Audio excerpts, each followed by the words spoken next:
we are honored to welcome Mr. Abdul Muhsin Abu Fannuna, his Shaza's husband, to hear from him about what happened exactly, starting from the day that she was arrested in. Abdul. Okay. Hello to everybody. Good evening, good morning. Wherever you are, I am Abdul Muhsin Abu Fannouni, Shada's husband.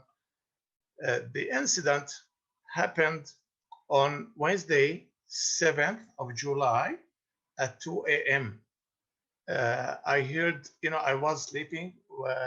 Shada was napping a little bit. My son was sleeping. My daughter, youngest daughter, or the second daughter, was sleeping.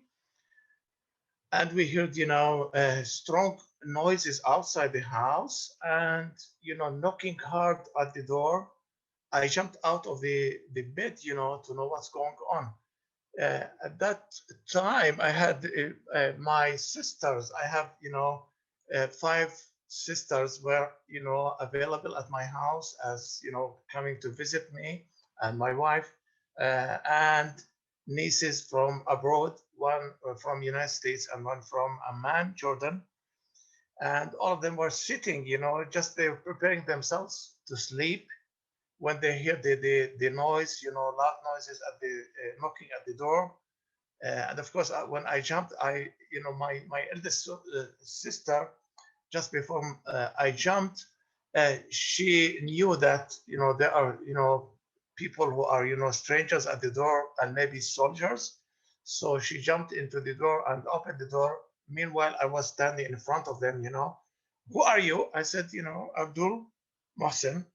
I said, what do you want? We are coming here. We need to talk to Shada. Talk to Shada at 2 a.m. What's going on here? And of course, they start, where's your ID? I said, of course, it's in the sleeping room, Oh, I need it. Okay, I said, well, I'll go and get it to you. But why you are coming? Where is the legal document that allow you to come to the house? He didn't respond. Of course, he's the commander of the group. And I discovered that there were about 10. 5 of them went into the house and 5 stayed outside at the gate. And, I turned around to bring my ID. And, oh, no, stop. I said, why? I want to bring, you asked for my ID. Oh, no. Who is this guy beside you? He's my son. Oh, no, go and get the ID of your dad. So he went and he brought it, to the commander. And, okay, well, where is the key of the Hyundai white car? Of course, this is the institutions of the Work Health Committee's car, because my wife uses that car. Oh, here's it. Oh, 3 weeks ago, an accident happened with this car, and we need to tow the car and investigate the incident. I started laughing. I said, listen, the car did not involve in an accident. And what are you saying? Oh, no. I'm sure the car was involved in an accident and we need to investigate that. I said, usually a policeman, who investigate the accident, but not the soldiers. He didn't respond. So I handed the key to him. Okay, where's Shada? I said, she's, downstairs. Oh, I need her ID. So she was napping a little bit, but when she heard the loud knocking at the door, harsh knocking actually, she jumped and went to the room to dress, because all of them were either wearing pajamas or are preparing themselves to sleep. So she jumped to the room and, put on the clothes, and my family member, other family members, sisters, and even my mom was, was available at that time, and she's 87 years old. And my nieces from United States who were, kids 12, 8, and 4 years. They, corner themselves in the room and start, shouting, shivering and fearful because the soldiers went into the house with their machine guns and, pointing the machine guns to all family members and ordered all family members to go to their rooms. My daughter, Dalia, told them they are visitors here. They don't have rooms. We have only 3 rooms or 4 rooms at home. So, and at that time we were about 15 people available. So,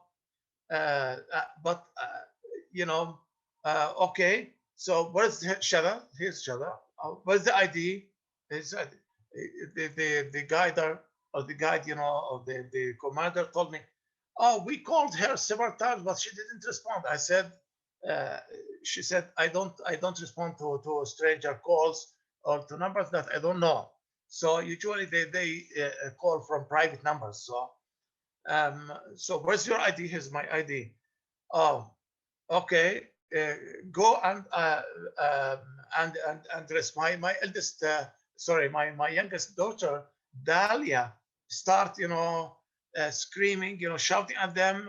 Why you want to take my mom? I need to assist my mom in her dress. Oh, no, you're not allowed. Stay here.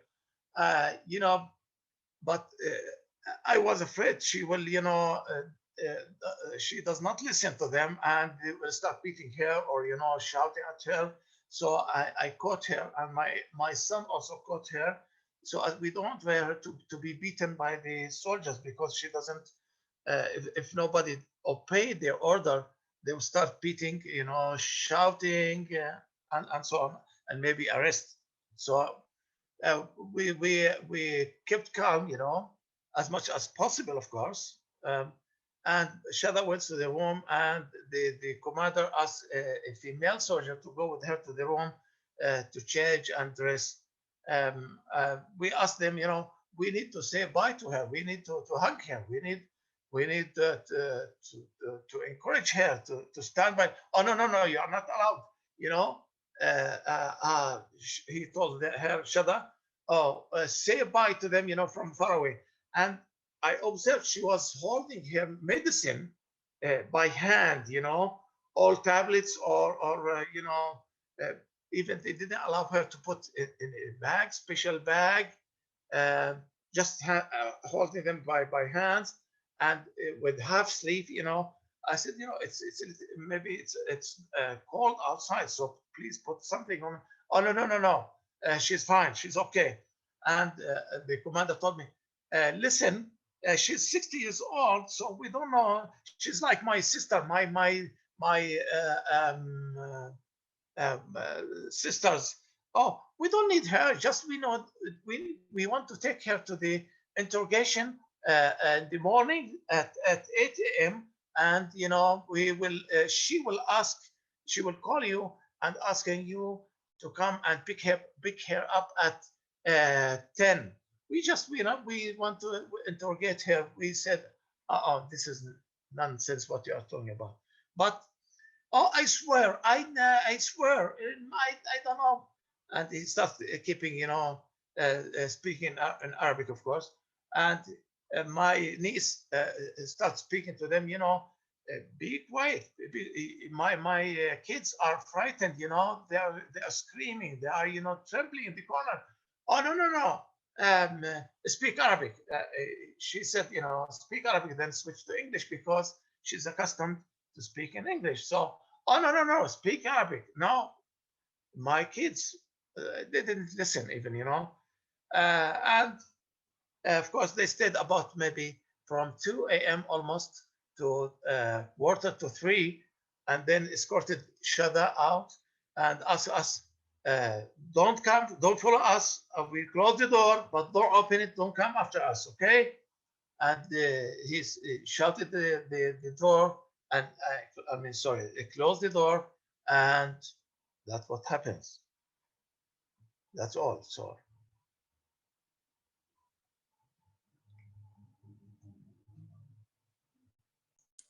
Thank you very much, Mr. Abdul Muhsin. It's frightening. So let's hear more from Shireen.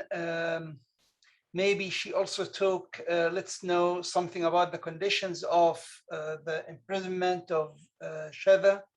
Shireen is Shada's daughter, and she also studied law. Shireen, the floor is yours.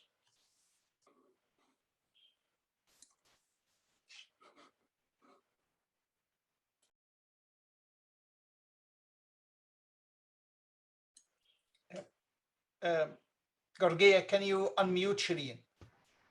Yes, thank you. Yes, Camille. Hello, everyone. My name is Shireen Abfanoune. I am Shada and Abdul's eldest daughter. I am a judicial affairs officer. I work for the UN peacekeeping mission in Mali, MINUSMA. I wanted to talk more about the conditions of the conditions of the detention of my mother, and also about our experiences from what we have seen in the hearing. What probably you need to know is that so far my mom had 4 hearings. She had 4 hearings on the 8th, on the 8th, the 14th, the 19th, and the 26th, and she's waiting another trial, which is going to be on the 17th of August. What we know, and this is from an interview that my mom had with a lawyer who visited her on the 21st, is that we were told that my mother will be taken to Aufar military camp on the night of the arrest, and that, as my father mentioned, she will have an interrogation from 8 to 10, and then they will call us to pick her up. But what happened is that she, according to the interview with the lawyer on the 21st of July, she was taken to Atara military camp. It is next to Birzeit. Over there, they checked her vitals, especially her blood pressure and her diabetes level. It seems like when everything was fine, she was shackled from the wrists and from her feet, and she was put in a bus along with Layan Nasser, the Birzeit student who was arrested on the same night, and they were taken, both of them, to Aufar prison to start the interrogation. All the night, all the day of the 7th of July, neither my mom, neither Layan, they both didn't sleep. They wanted to start the interrogation on the 7th. What we know is that she refused to talk without consulting the lawyers. So, and this is maybe Sahar, she can confirm this. What we know is that they called the lawyers to they allowed her to call the lawyers once before she started the interrogation because she refused to talk. This happened on the 7th. They resumed, or they started the interrogation until the next day when it was her hearing. And then she had another consultation over the phone with her lawyer on the 12th, also over the phone. And that was before she had a visit from her lawyer, like a physical visit from her lawyer at Hasharon prison, where she was detained for almost 20 days before she was transferred to another prison at Damoun, which is for female political prisoners. So at the beginning, she was interrogated, and on the 8th of July, she had her first hearing, and where the court basically extended her detention until the 14th of July, citing a need for further investigation. On 14th of July, my mom had her second hearing, and the military court extended her detention to 19 July to finish the investigation and to translate the case files. But what we know is that on the 14th of July, they already finished with the interrogation. So after that, she wasn't interrogated. On the 19th of July, there was a third hearing, and the military prosecution requested 8 extra days to prepare the list of charges, the indictment. The military judge ordered an extension of detention to Monday 26, which was the fourth hearing, and on the 26th, there was the fourth hearing where the military prosecution presented 5 charges against my mother. I will probably leave the charges to Sahar, her lawyer, to talk about them. What you need to know also about the fourth hearing is that they requested her detention until the end of the legal proceedings. The military court scheduled the next hearing to the 17th of August. And what we know is that on the 26th, in the court order, we can see that the Israeli Prison Authority, they will look into the transfer of Ms. Odeh to Damoun female prison in Haifa, taking into consideration her health conditions. It was also decided that the list of charges should be translated from Hebrew to Arabic in preparing for the hearing in August 2021.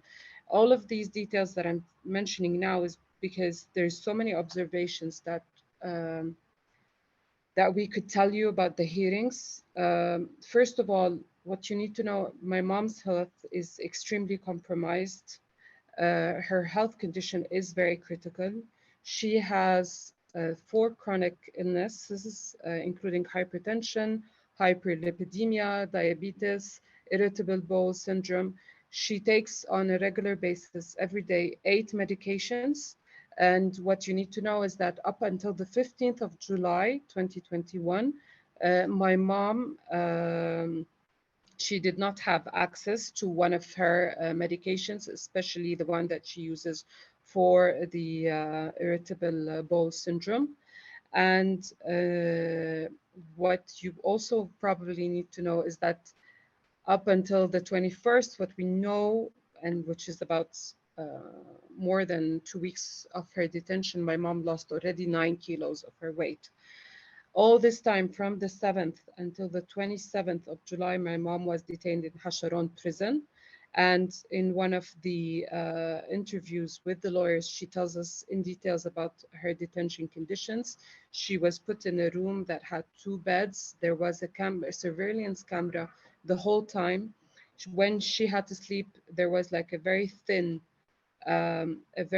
mattress, and she used the cover that there was on this very thin mattress. She used it to make it as a pillow, to put it underneath her, and she used the jacket that she took with her on the day of her arrest as a blanket the whole time. And the blanket isn't necessarily to cover from cold or anything, because it's extremely hot in the cell rooms and they don't have ventilation.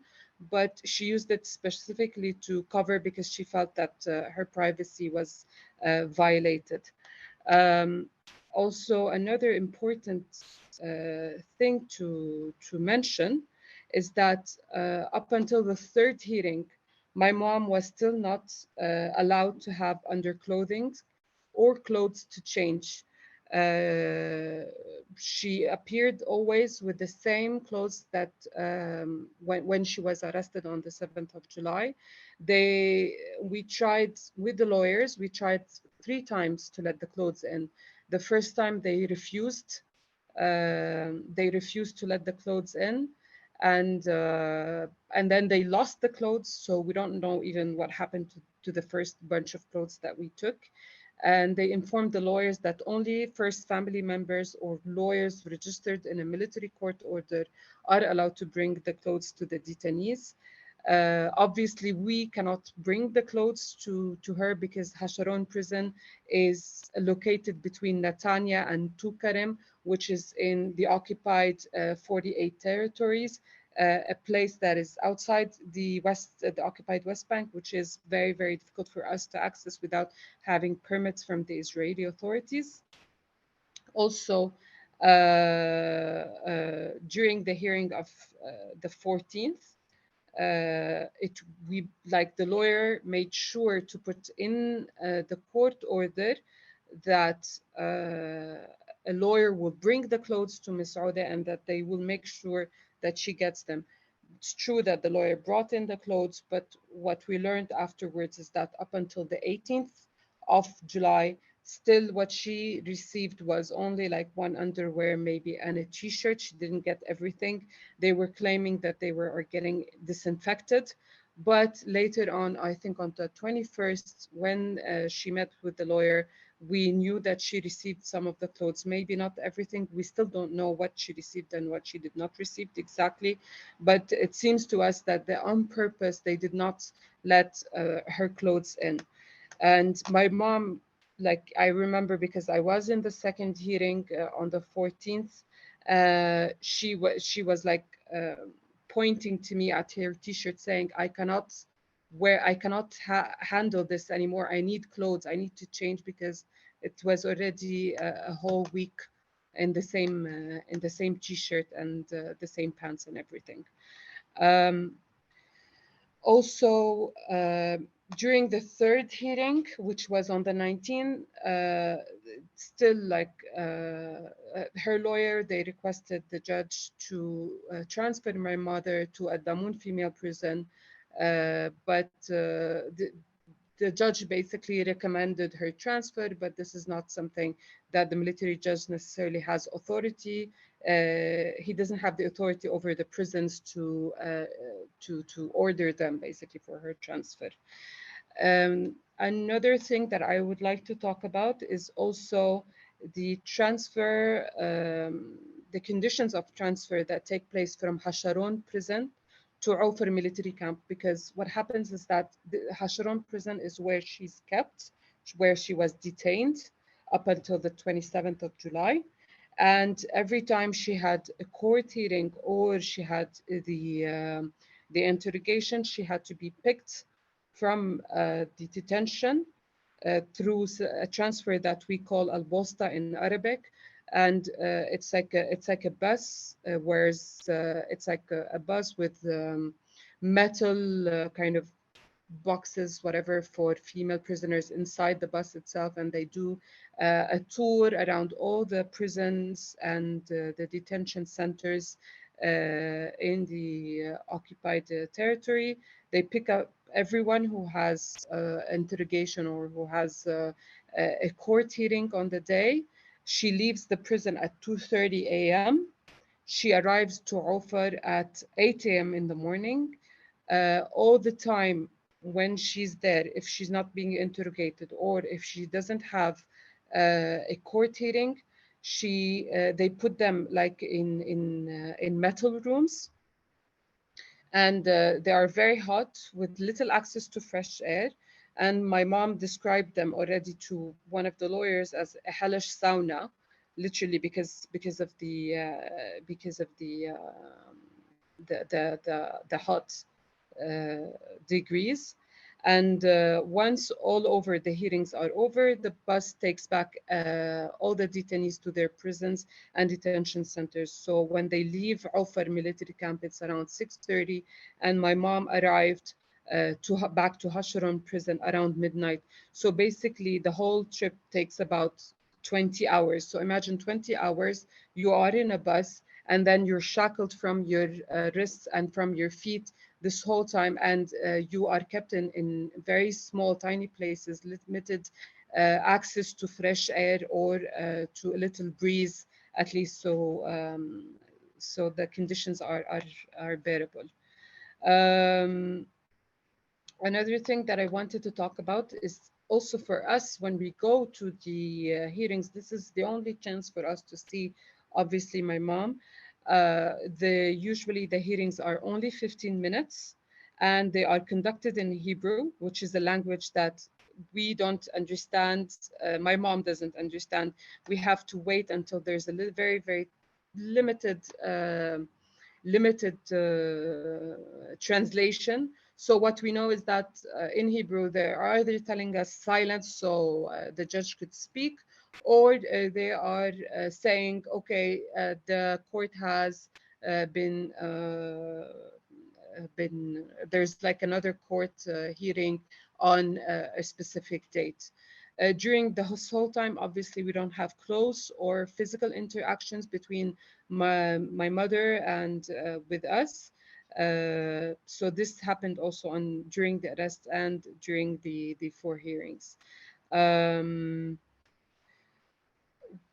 Now my mom has been moved to a Damoun prison, which is in Haifa forests. We obviously do not have access to that without registering with the ICRC family visit program. So we registered now, and we are waiting for our turn to be able to go.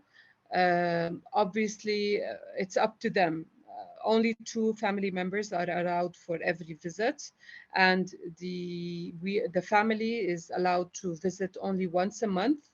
And usually the prisoners, they have 4 times, like during a whole year of imprisonment, the prisoner is allowed only for 4 clothings, let's say, with a specific number of t-shirts, of pants, of underclothing to enter every time. Like, for instance, we managed with another family of prisoners to let one bunch of clothing to enter the prison. But for instance, we were allowed to take also 5 pictures, 2 books, but last time when we gave a family of the prisoners 5 pictures for my mother, they only allowed 1 family picture to let it in, saying that she already received family photos, which we are positive that she didn't. So what I'm trying to say, this is a very simple, it's a very simple example, but there's like, you never know. I mean, with them, it's not like clear instructions on what you need to do, or what is going to happen next, or whether you are allowed in or not allowed in. Like, for instance, from the 4 hearings, usually only if 1 family member is allowed to enter. And once it was my father, once it was me, once it was my sister. And we always requested, for example, for like exceptionally to let another family member to enter. But for example, on the 19th of July, none of us was allowed in except for my father, who managed to get in. So in September, we might be allowed. We might get the permits to visit my mother in prison, but we don't know who is getting the permits. We don't know if we are getting them. We might not. And we might also receive very weird excuses saying, yeah, because it's COVID, no one is allowed to visit at the moment. Or they could say, yeah, but you have been postponed for another month. Try for the month of October, and so on and so forth. So I think this is what I wanted to talk about in general, and I leave the more legal stuff to Sahar, the lawyer of my mom. Thank you very much. Thank you very much, Shireen, and we are extremely sorry to let you recall all of these details. Very sorry for that. And now we'll give the floor to Sahar Francis, who's one of the lawyers of Shada. Let us know more about what are the charges and what's your expectation when Shada would be out. Okay, good afternoon, everyone, and thanks a lot for inviting me to share in this meeting, and thanks for all the support and solidarity with the case of Shada and the case of the Palestinian human rights organizations and civil society.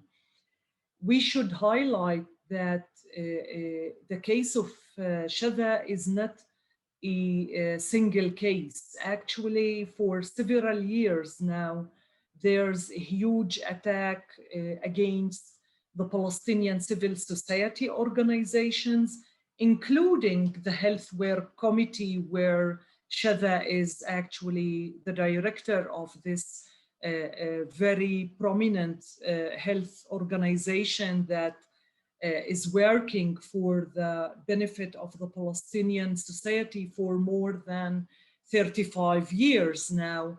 and offering a very significant and essential healthcare programs in rural areas. And I'm sure Abed will describe more later on about the work of the organization.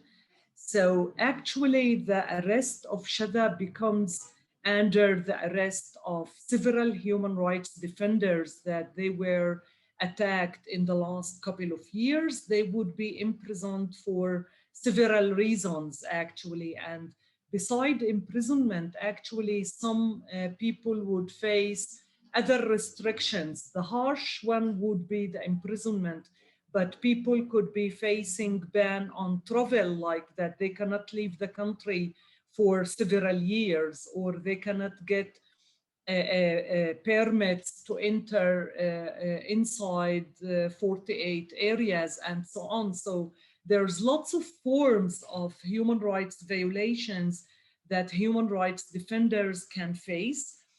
Of course, Shada, Shireen described and Abdul Muhsin described the process of the arrest and in the investigation and the extension of detention. I would highlight the charges against Shada and how the Israelis actually are trying to use the individual cases in order to put together the theory of the funding terrorism, because what they are trying to do currently actually is associating civil society organizations with terrorism in order to justify why they are attacking civil society organizations that mainly they offer health services to the community. Because first, they declare 1 year and a half, and specifically on January 2020, they declared about the organization itself as an illegal group. And they never disclosed this fact to the Healthcare Committee.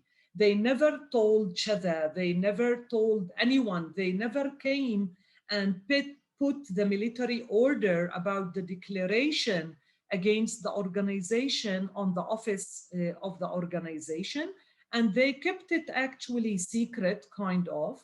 We discovered that the healthcare committees were illegalized as an organization just in April 2021 when they arrested the first employee, actually the accountant from the same organization, and later on the program, the fundraiser from Spain, Ms. Khwani Rishmawi as well, that she's still also in detention. All the other 4 colleagues of Shada, they are all still detained till the end of the trial. So this is how we as lawyers discovered that the whole organization was declared illegal. So now Shada is facing the first charge actually is a membership in illegal organization. So they claim that Shada continued to work in the healthcare committees after the declaration of the healthcare committees without informing her that the healthcare committees became an illegal organization. And they now claim that she's a member in illegal organization. Under this membership, actually, they're listing all the activity that, not all, but I would say examples of the main activities of the healthcare committees related to the health programs and to the educational health programs, to the raising awareness in the society about the importance of such illnesses, like, for example, the women health care sector and cancer, special cancer cases for women and so on, youth training programs and student university programs. It all was listed as illegal. And actually they claim that this activity is associated at the end of the day with one of the political parties. And you should know that Israel till today declares about all Palestinian political parties as illegal terrorist groups, including the PLO, including Fatah, the main political party who signed the Oslo Agreement back in '93, is still declared illegal according to the Israeli Criminal Code and according to the military orders. And this is the justification how when they associate any activity, any group, any person with these terrorist political parties, according to them, of course, terrorists, it's becoming a crime that they can arrest you for this and imprison you.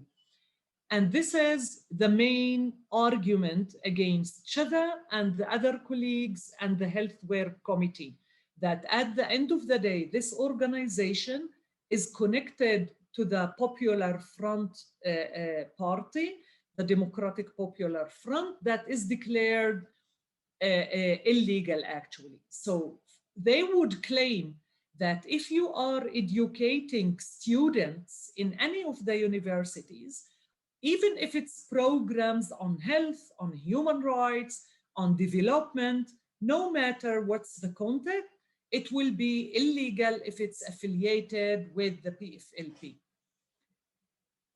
Then the second charge would be that Shada shared in the 14th of May 2019 in a gathering an activity that was held on in the memory of one of the political leaders who died in Gaza. And actually all political leaders, community figures, activists, journalists, and so many Palestinian people attended this gathering. And there is pictures for other well-known figures, like, for example, I remember Mustafa Barghouthi, one of the figures present in this meeting, and they claimed that Shada was sharing an illegal gathering that was organized by a terrorist group. The third charge against Shada, because, you know, as a director for the healthcare committees, they made her responsible for all the financial and programs of the healthcare committees. So all the funds that was submitted, all the proposals or the fundraising activities that the organization was doing all these years, they claimed that this is illegal activity, this is money laundering for terrorism, and they accused her of being involved in money laundering in order to support terrorism. And the fourth and fifth charge actually is related to the claim that at the end of the day, how they claimed that the organization was doing the money laundering. Actually, they were claiming that the organization was using false receipts, exaggerating and manipulating in the documents, in the contracts with the experts, with the trainers, with the employees, and so on. And they claim that using these certificates and documents would be considered a crime according to the Jordanian law. And this is a crime as well in the military orders. So another point here to highlight where Israel has the jurisdiction, because all the activities and the headquarters of the organization is based in Ramallah, Area A, according to the Oslo Agreement, under the jurisdiction of the Palestinian Authority. The organization is actually registered in the interior, the Palestinian Interior Ministry. So it's obvious that the authority that has the jurisdiction is supposed to be the Palestinian Authority. If there's any suspicious of fraud, of like misuse of any fund This is the responsibility of the Palestinian Authority and not the Israelis. So this is why they connected it with terrorism in order to claim that this is a security issue. This is not an ordinary civil case. And this is why we kept the jurisdiction, because actually this is what happened in Oslo. Israel kept the security under their jurisdiction fully, even in the Area A under the control of the Palestinian Authority. And this explains how come they can enter to the city center of Ramallah, to the house of Shada in the middle of the night and arrest her from her house while the Palestinian Authority is doing nothing, actually, because they are bound by and they can do nothing when it comes for security. So these are the charges, the main charges against Shada and against all the other employees of the healthcare committees. Of course, now in the next hearing, we are expecting to read the charge list in front of the court for Shada, and Shada will reply to the charges. As expected, Shada will deny all these charges, which means we will schedule the courts for the exhausting of the procedures to start to hear witnesses and to see what's the evidences that the security, the military prosecution actually have in their hands. I'm not sure how long the procedure will take. Theoretically, it can take 1.5 years. I hope it will not take so long. Actually, I don't expect that it will be so long, because we will push that the witnesses would be heard in a shorter time. I hope we can manage. Unfortunately, the COVID situation would affect much the current situation, whether the conditions of Shada in the prison, the family visits question whether the family would be able to visit her or not, because the Israeli authorities are talking about a 4th quarantine maybe in September. And if they will impose quarantine, would mean that the court hearings would be taking place by video conference, as it was in the last year, which means we will never be able to meet each other as well. In these, as lawyers, I mean, not just the family.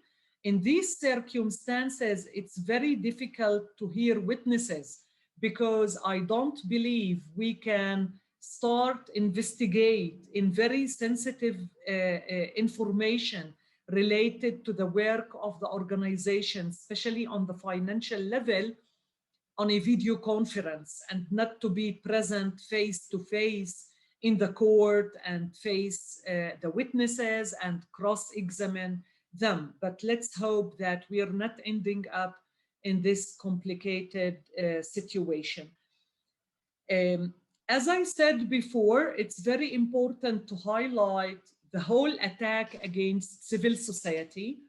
And there's so many reasons why the Israelis, not just the authority, but as well some Israeli very right-wing, extreme right-wing organizations like NGO Monitor, UK Lawyers for Israel, Tirtzu, Shurat Adin, UN Watch, and other NGOs, that they were systematically attacking, harassing, and distributing false information against us as civil society organizations, because in the last couple of years, there is a significant success in 2 levels that the Palestinian civil society were involved in. The PDS movement, the boycott, divestment, sanctions movement that was really spreading and gathering momentum and support and solidarity from all over the world. And they are terrified by this movement, because they know that one day it will affect their policies.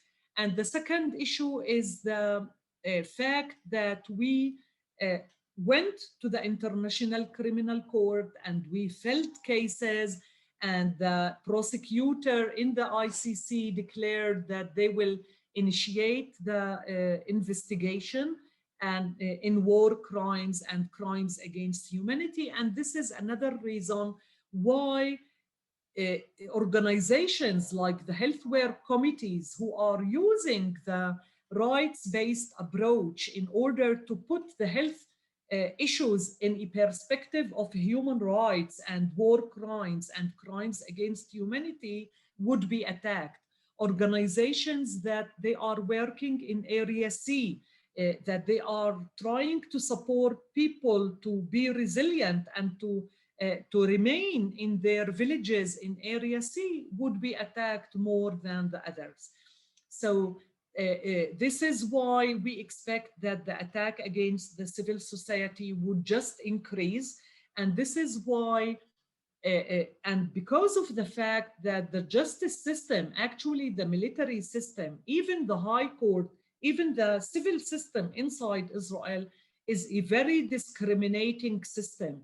And I don't want to highlight more because I think the comrade from Human Rights Watch as well will elaborate more on the question of the apartheid.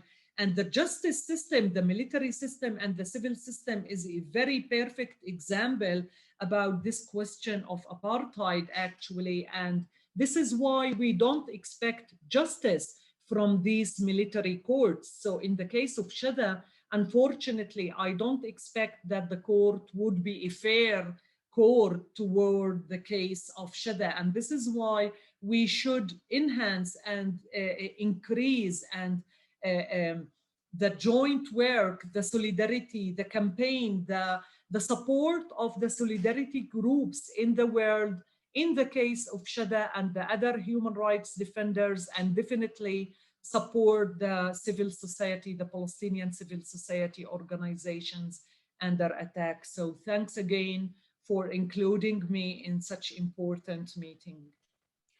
Thank you very much, Sahar. Before we move to another speaker, there is a question asking you, do you think she can be released pending trial? Is there any possibility for that?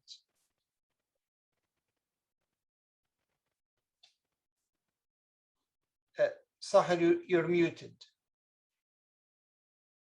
Gargia, can you please unmute Sahar? Yeah.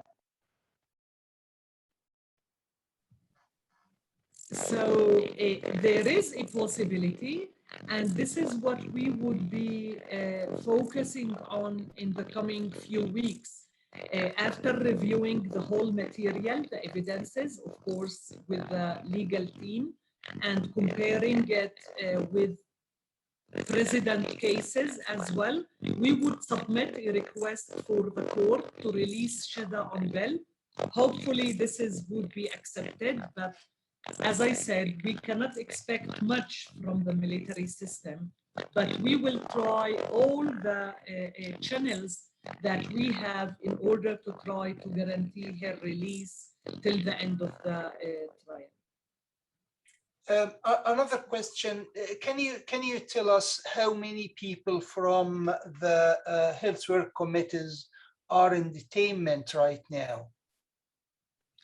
They are, with Shada, there are 5 employees. 2 of them, they are ex-employees. Actually, they were resigning from the organization back in 2019. So 3, Shada, Wani, and Taysir, the accountant, they are the current employees. But of course, there is other detainees arrested from other civil society organizations.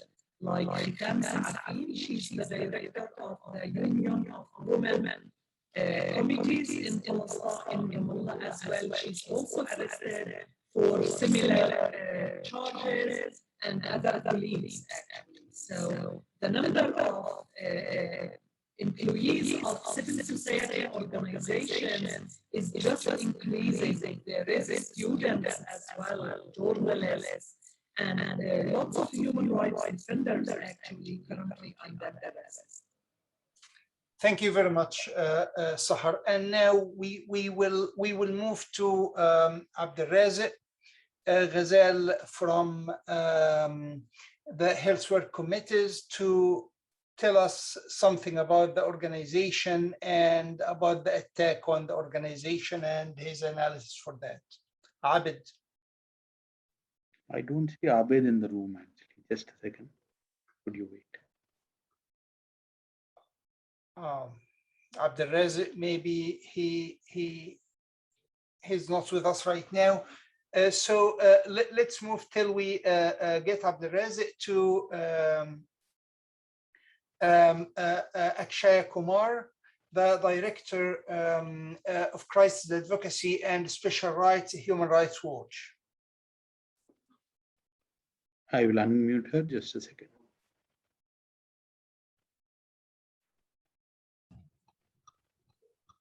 Akshaya, the floor is yours. Oh, thank you.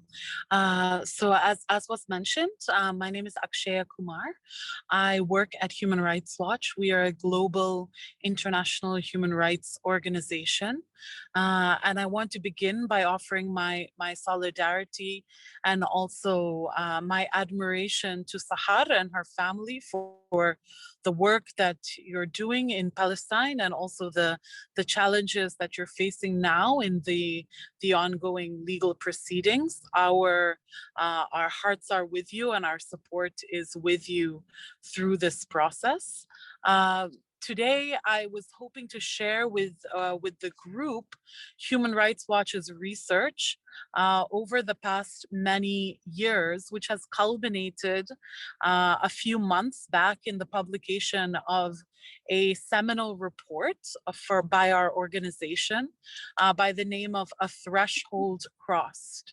And this report draws on many of the themes which were already mentioned today, the extent to which the situation that people like Sahar are facing, it's not actually isolated, and it's also not a situation of an incident which can be understood without looking at the broader system in which Palestinians are living.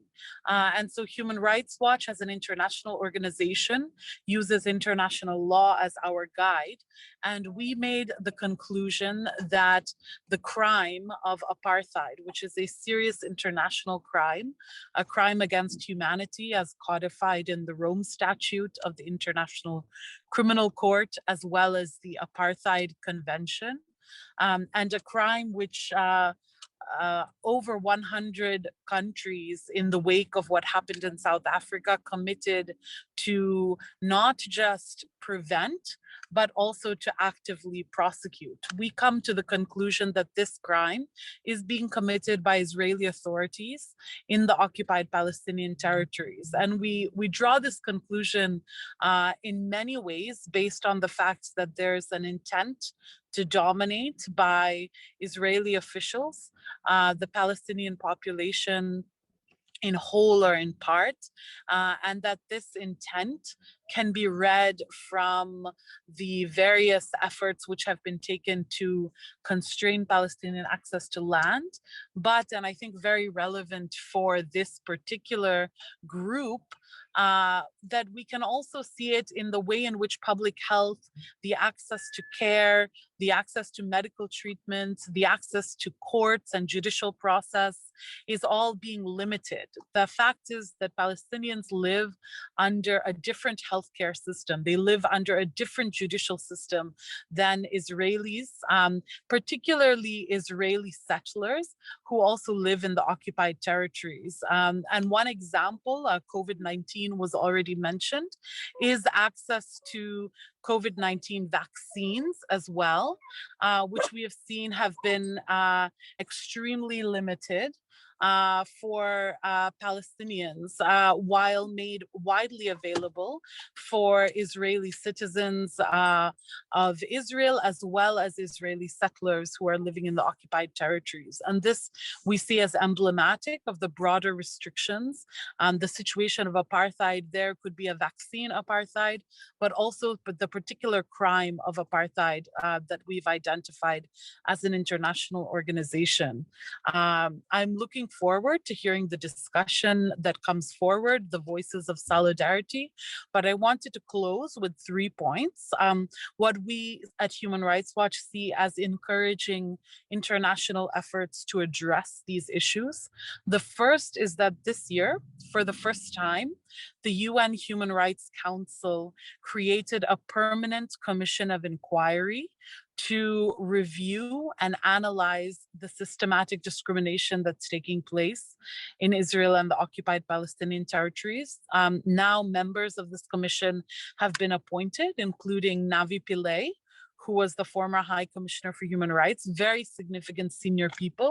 And we're hopeful that this is a new approach that will allow for a mainstreaming of the understanding of the systemic discrimination and the conditions of apartheid and racism that are underpinning these crimes and these particular incidents, like what's happening to Shatta Odeh, who in many ways has been a champion, a civil society champion, someone who has tried, despite the constraints of circumstances, to represent the interests of her people, and someone who we have our solidarity with. The other point that I wanted to mention was simply that at Human Rights Watch, we continue to build a global coalition, and we're very grateful for all of those who have tuned in today for this discussion, because the only way that the crime of apartheid will end, we believe, is if the cost of participation in the apartheid system is actually increased. And one really significant example of that is the way in which, for example, the US ice cream company Ben & Jerry's took the decision to end selling their products in settlements in the occupied territories. They don't want to be part of the occupation.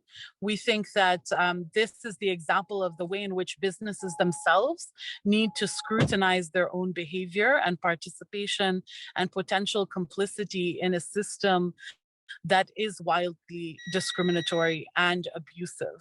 And finally, events like this really offer us the opportunity to mainstream this analysis. What we saw with the situation of apartheid in South Africa is that it didn't stop simply with the work of lawyers or advocates or politicians. It had to be individuals, doctors, labor unions, teachers, and everyday people and their families who reflected on the injustice and committed to stopping it. And so we certainly are in solidarity with all of you and very grateful for the many decades of service that some of you who are on this call have put towards this cause. So with that, I will close, and I look forward to following the rest of today's discussion. Thank you very much, Ashkaya. We are very, very grateful that you could join us. And let's move again to Abdelrazak. Abdelrazak, you're here. So please tell us about the work of health work committees and the nature of attack on it. Abdelrazak will be speaking in Arabic, and there will be a translation. So please be tuned to choose your language. English channel. Yeah. Depending. Yeah. شكرا دكتور هاني. هو صحيح أنا لست دكتورا أو طبيبا، لكن شكرا لك وتحية من فلسطين لكل الزملاء والأصدقاء، وسعيد أني أرى مجموعة من الأصدقاء والزملاء في حركة صحة الشعوب. في حقيقة الأمر أيضا شكرا لكم على هذا التضامن مع القضايا الحيوية اللي احنا بنعاني منها كفلسطينيين، وخاصة الهجمات على القطاع الصحي والمؤسسات الصحية. بحب أبدأ كلمتي في يعني محاولة لإظهار المشهد اللي متعلق في استهداف المؤسسات الصحية. طبعا أولا إنه هذا الاستهداف للمؤسسات الصحية والاجتماعية والمؤسسات أيضا التي تعمل في البحث العلمي وحقوق الإنسان ليس بجديد على الشعب الفلسطيني، خاصة أن قوات الاحتلال دائما مدججة بالسلاح تهجم يوميا على المرافق العامة والبيوت والعيادات والمراكز والأسواق والمنازل وورشات العمل، وتعتقل الأطفال والشباب والنساء وكبار السن.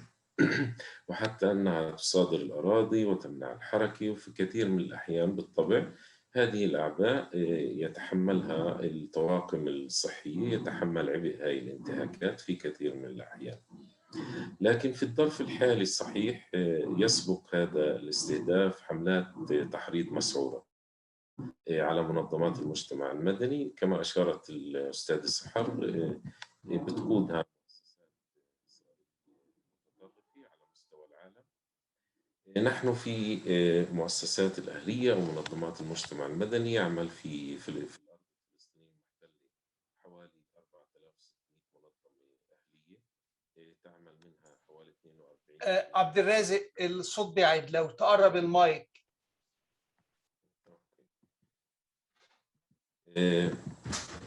تمام هيك؟ أوكي. طيب نحن لدينا 4616 مؤسسة مجتمع مدني في الأرض الفلسطينية المحتلة، تعمل منها حوالي 42% في الضفة، و31% في قطاع غزة، و11% في القدس، و14% خارج فلسطين، و2% في أراضي 48. الآن على مستوى سنوات سابقة كان هناك استهداف وإغلاق لمجموعة من المؤسسات الفلسطينية. على سبيل المثال في القدس أغلقت 43 مؤسسة فلسطينية وتم إعلانها أنها كيانات غير مشروعة، وحاولت سلطات الاحتلال سن قوانين لتجريم عمل المؤسسات الفلسطينية باعتبارها منظمات إرهابية. لكن السؤال يبقى: لماذا تستهدف سلطات الاحتلال مؤسسات المجتمع المدني؟ نحن نعتقد أن هذا الاستهداف مرتبط بطبيعة النظام الاستعماري اللي بيسيطر على الأرض والسكان بقوة السلاح، ويمارس كافة أنواع الانتهاكات بحق الشعب الفلسطيني، وبالتالي بيسيطر على كل المقدرات الحياتية ومناحي الحياة ومنها المؤسسات الأهلية. مسألة أخرى أن سلطات الاحتلال يبدو أنها حسمت أمرها من زمن بعيد أنه هي فوق الحساب، بمعنى أنه لا جدوى من المحاسبة الدولية والمساءلة الدولية بموجب القانون الدولي لحقوق الإنسان والقانون الدولي الإنساني. لذلك نرى أنه خلال السنوات السابقة العديدة هناك فشل للآليات الدولية في حماية المدنيين والعاملين الصحيين، وحتى الامتثال لقرارات مجلس الأمن والقرارات ذات الصلة بحماية السكان والعاملين في المنشآت الصحية. طبعا في 7 تموز 2021 هذا المشهد اعتقلت قوات الاحتلال السيدة شادة عودة، وكما تم الحديث هي المديرة العامة لمؤسسة لجان العمل الصحي، واستولت على مركبتها الشخصية، وهي تعمل أيضا كناشطة في مجال حقوق المرأة والحقوق الصحية، وترأس الهيئة الإدارية لشبكة المنظمات الأهلية الفلسطينية التي تضم أكثر من 133 مؤسسة أهلية فلسطينية. وأيضا في 9/6 تموز اقتحمت قوات الاحتلال مقر الإدارة العامة لمؤسسة رجال العمل الصحي في رام الله، وهي المنطقة اللي اقتحمت فيها الاحتلال تخضع لولاية السلطة الفلسطينية، وقررت في ذلك بموجب قرار صادر عن الحاكم العسكري، أي بمعنى يجدر الانتباه هنا أن المواطنين الفلسطينيين والسكان الفلسطينيين يخضعون طبعا للقرارات اللي بتصدر عن الحاكم العسكري. أغلقت هذه المؤسسة لمدة 6 أشهر ودمرت العديد من محتوياتها وصادرت أجهزة حاسوب منها. وسبق هذا الأمر أيضا، يعني هناك سلسلة من المداهمات. سبق هذا الأمر في 8/3 آذار 2021 اقتحمت أيضا قوات الاحتلال مقر المؤسسة وصادرت الأجهزة. وهذا الاقتحام الصحيح إجا بعد قرار السلطة الفلسطينية بإغلاق 4 محافظات في الضفة الغربية للتعامل بسبب فيروس كورونا، حتى يتمكنوا طواقم العمل الصحي من مواجهة تبعات أو النتائج التابعة عن انتشار فيروس كورونا، خاصة أننا كمؤسسة صحية نعمل في خط الدفاع الأول للتعامل مع فيروس كورونا. وطبعا تزامن هذا الاقتحام اعتقال الزميل تيسير أبو شلبك وهو عمره 46 عام ويعمل موظف في المحاسبة في المؤسسة. وأيضا في 13 إبريل 2021 اعتقلت قوات الاحتلال الزميلة إخواني رشماوي 62 سنة من بيتها في بيت سحور جنوب الضفة الغربية، وهي تعمل أيضا في العلاقات العامة. وسبق ذلك بالتأكيد في 13/10/2019 قامت قوات الاحتلال باعتقال المدير المالي والإداري لمؤسسة لجان العمل الصحي وليد أبو راس. وفي 11/10 أيضا قامت باقتحام مقر لجان العمل الصحي. وتلا ذلك اقتحام مؤسسات تعمل في مجال حقوق الإنسان ومؤسسات تعمل في مجال البحث العلمي. الآن مؤسسة لجان العمل الصحي تأسست في العام 1985 وهي تعمل في مجال تقديم الرعاية الصحية الأولية والثانوية لكافة الشرائح، وتركز بشكل خاص على المناطق المهمشة. وهذه المناطق المهمشة في غالبيتها الساحقة تخضع للسيطرة الأمنية الإسرائيلية، وبالطبع تقدم خدماتها لكافة الشرائح من النساء والأطفال وكبار السن والأشخاص ذوي الإعاقة.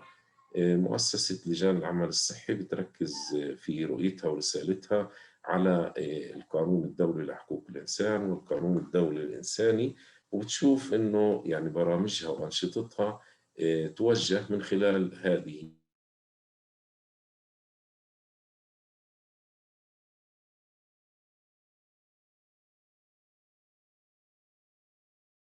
عملية الترخيص وفق القانون الجمعيات الأهلية والخيرية.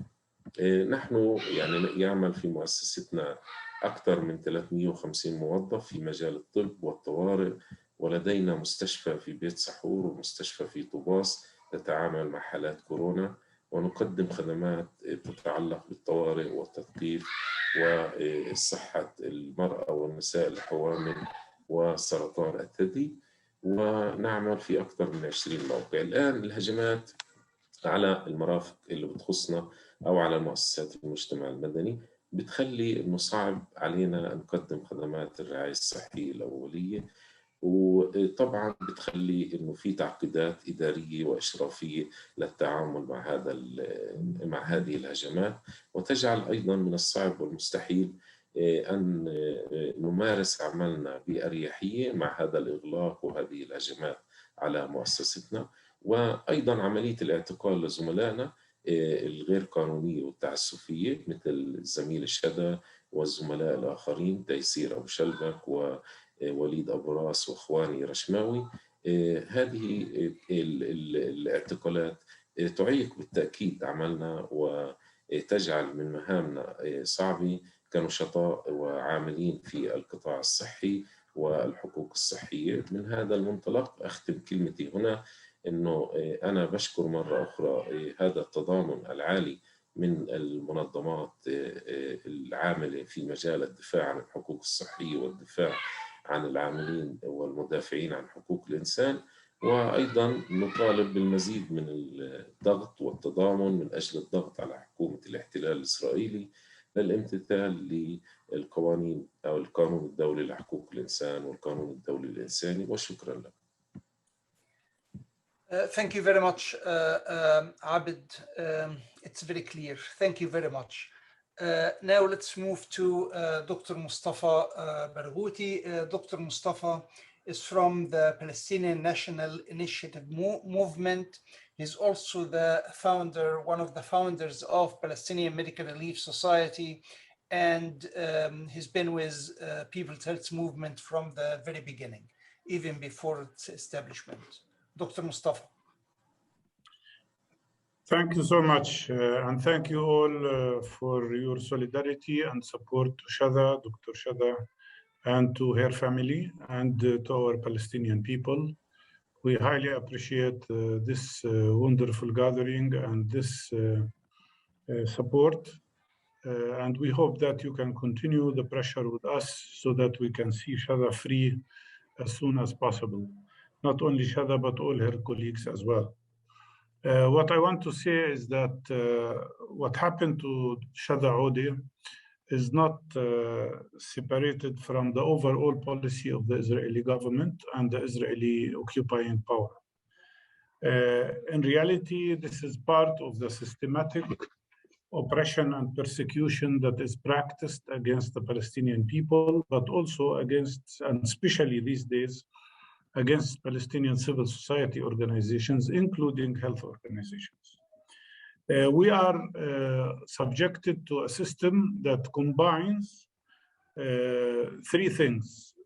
An Israeli oppressive system that combines the longest military occupation in modern history, more than 54 years, with one of the longest acts of ethnic cleansing that happened against the Palestinian people since 72 years, as well as a system that has evolved, as was mentioned very clearly by the representative of the Human Rights Watch, a system of apartheid. An apartheid that is affecting every Palestinian, whether he lives inside Israel itself or lives in the occupied Palestinian territories or lives in the diaspora. And practically what we have seen these days is an enhancement of two processes that are very much linked to each other. One process is the enhancement of illegal Israeli settlement activities in the occupied Palestinian territories, and in particular in Jerusalem and the West Bank, with the Israeli government trying to change the nature of this land and transforming it from being a Palestinian land into a Jewish land. And the second process is an effort to destroy the ability of the Palestinian people to survive these conditions and create so many difficulties economically, politically, health-wise, so that people would simply leave. And the acts of ethnic cleansing are well known to you in places like Sheikh Jarrah and Silwan, and Jerusalem area in particular, in Khan al-Ahmar, which became very famous for its steadfastness against the efforts of Israeli army to evacuate the Bedouin community there. What we see here is an effort to try to force Palestinians out of their homes. They are not satisfied with the fact that they've displaced about 70% of the Palestinian people in 1948. They are coming after the Palestinians who are living now in West Bank, in Gaza, and in Jerusalem. And we believe that this attack on health work committees, as well as on Shada, Ode, and her colleagues, is only part of a systematic approach to deprive Palestinians from the ability to steadfast and survive by killing and destroying the healthcare system that is provided to them, especially that organizations like health work committees and Palestinian Medical Relief Society and others are specifically targeting the underprivileged, and especially in areas that are totally unserved. So our work, our health work, is really directed at strengthening the ability of the people to survive and stay on their land and endure this terrible oppression that they are subjected to. What we have seen is a systematic effort since more than 10 years, directed by Israeli intelligence service through organizations like NGO Monitor, which is led, in my opinion, according to my knowledge, by an ex-Israeli security officer, by organizations like UN Watch and UK Lawyers for Israel and many others. These organizations are targeting civil society groups, trying to obstruct any funding that comes to these organizations from international organizations or from human rights activities. And they are trying to destroy the Palestinian civil society. Why? Because Palestinian civil society is very crucial and very instrumental in supporting the Palestinian people on the ground here in the Palestinian territories. But also the Palestinian civil society is a very important instrument in promoting democracy internally and among Palestinians. And not only that, civil society in Palestine is also very crucial in trying to establish unity between Palestinians and to overcome the internal divisions that are weakening the Palestinian people. So what we see here is really systematic approach of trying to destroy all civil society groups. Not only health work committees were closed down, but also agricultural work committees were also closed down by the Israeli army, although all of them exist inside Area A. The same happened to Defense for Children, another organization, and BISAN, which is a research and human rights group. And we do expect that there will be more attacks on other civil society groups as well. Let me also say that the attacks on health organizations are not new. We've been subjected systematically to attacks. There was several occasions when health workers were attacked and killed. Let me remind you here with the case of my colleague Razan Najjar, who was 20 years old, young woman, first aid provider who was shot in the chest and killed in Gaza while she was providing first aid. The same happened to a 17-year-old first aid provider in Bethlehem, Saad Mizher, who was also shot with live ammunition only because he was trying to help people who were injured. I myself experienced that in 1996 when I was shot twice with live ammunition while I was trying to stop the bleeding of one Palestinian patient in Ramallah. So these are systematic attacks. Our health centers have been attacked. Palestinian ambulances were attacked frequently. And there are hundreds of Palestinian doctors and nurses and first aid providers who were injured in different occasions. And some of them, unfortunately, have lost their lives. So the arrest of Shada Aoudi today is nothing but an effort to frighten the Palestinian health workers. It's an effort to stop the provision of a very vital service that health work committees are providing, but also it's a way of trying to push people away from volunteering for their country, from participating in alleviating the pain and the suffering of patients in Palestine. So we see it as an act of aggression, as not only imprisonment, but also an act of terror. It's an effort to terrorize the Palestinian health workers and Palestinian civil society activists and human rights activists, and it should be perceived as such. I want also to say that Shada is a very dear colleague. I know her very well. We've worked together so many years. She's such a kind and nice person. She has always been very helpful to people who need her help. And as a human being, she is a wonderful person that needs to be supported in every possible way. I know that she is paying now a high price for what she believes in, for her commitment to the Palestinian people and to the healthcare of people. But I am sure that with your solidarity, she will remain strong and will overcome this difficult time. One last point that I want to mention is that we do not trust the Israeli judiciary system.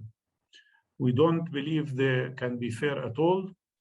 All our experiences with the judiciary system have always shown that it is a system that serves the occupiers and that receives instructions from intelligence Israeli service.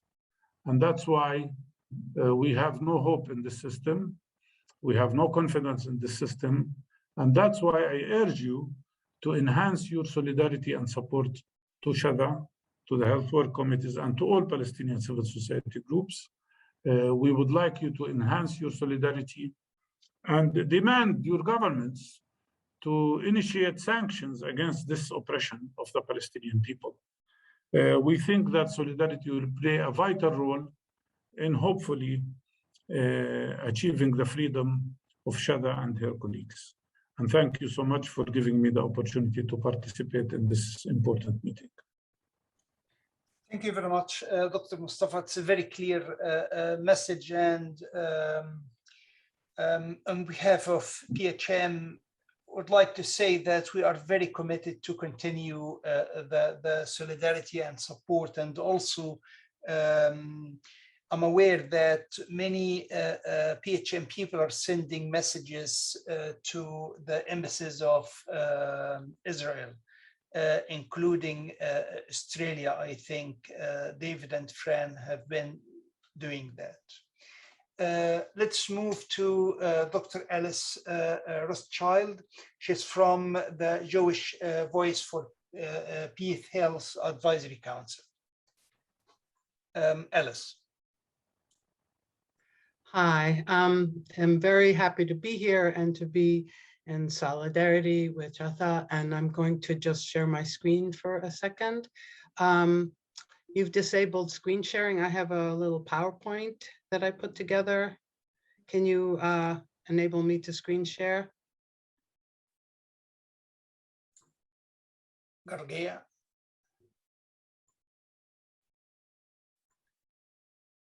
Can I Gargia, do that? can you make Just a second, just a second. I'm trying, just a second. Thank you. So while he's doing that, I'm from the United States, and I'm a member of Jewish Voice for Peace Health Advisory Council. And okay, here we go. You can do it now. Yeah. Thank you so much. Okay. Okay, here we go. Let me move things out of the way. So as I said, I work with Jewish Voice for Peace Health Advisory Council, and we are one of the groups in the United States that is acting in solidarity with the people on this call. So just very briefly to give you a sense of how this all happened, we started out in the 90s and developed what was called the Jewish American Medical Project, later the Health and Human Rights Project in 2003. We started organizing health and human rights delegations to the region, and we did this annually for over 10 years, coalitioning with Dr. Mustafa and a whole host of other organizations. And then we joined Jewish Voice for Peace as it became a national organization in the mid-1990s. And in 2016, we formed the JVP Health Advisory Council, which is part of a number of councils of special interest. So this was a group of people in Jewish Voice for Peace who were involved in health. And this is a picture of our Nablus delegation. So our goal is to examine Israeli colonization, occupation, and siege, and use the lens of health and human rights to have that experience. And the reason we do this is that many people cannot cope with the politics, but everyone can agree that women shouldn't deliver at checkpoints, babies should have adequate nutrition, et cetera, et cetera. So we do organize delegations on occasion, not regularly anymore. We write reports, we write for journals, and we do organizing as part of the Palestine Solidarity Movement and in support of boycott, divestment, and sanction. We also build relationships with our colleagues in Palestine and some lefty Israelis.